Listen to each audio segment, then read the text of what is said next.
Shripat Naik launched his sharp attack on Ketan Bhatikar, alleging that he left the Maharashtrawadi Gomantak party for selfish gains. Naik stated that such move would not guarantee political success and further questioned Bhatikar's credibility, remarking that he is not a man of his word. आज जो candidate हा आमच्या विरोधात भारतीय जनता पक्षाच्या विरोधात हो महाराष्ट्रवादी गोमंतक पक्षाकडे त्यांनी सुधीर बाबांनी तांकां किंवा दीपक बाबांनी खूप ताका वयर काढलेलो पण आज तांच्या हातात तुरी देऊन तो दुसरीकडे गेला फक्त तिकेटीक लागून हो स्वार्थी मनीस हा तो विचार करा आणि म्हणून स्वतः हो खंय तरी पक्षाची हित कुशीन दवरलें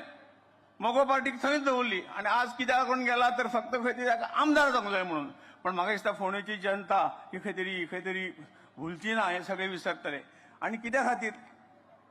काम एक जे कितें तत्व आसा त्या काही गोष्टी आहात ताचे भायर एक मर्यादा ती मर्यादा आमी सगळ्यांनी पाळपाक जाय राजकारणात आणि म्हणून ह्या सगळ्या खंय तरी जो मनीस स्वताच्या स्वार्थाचो विचार करता तो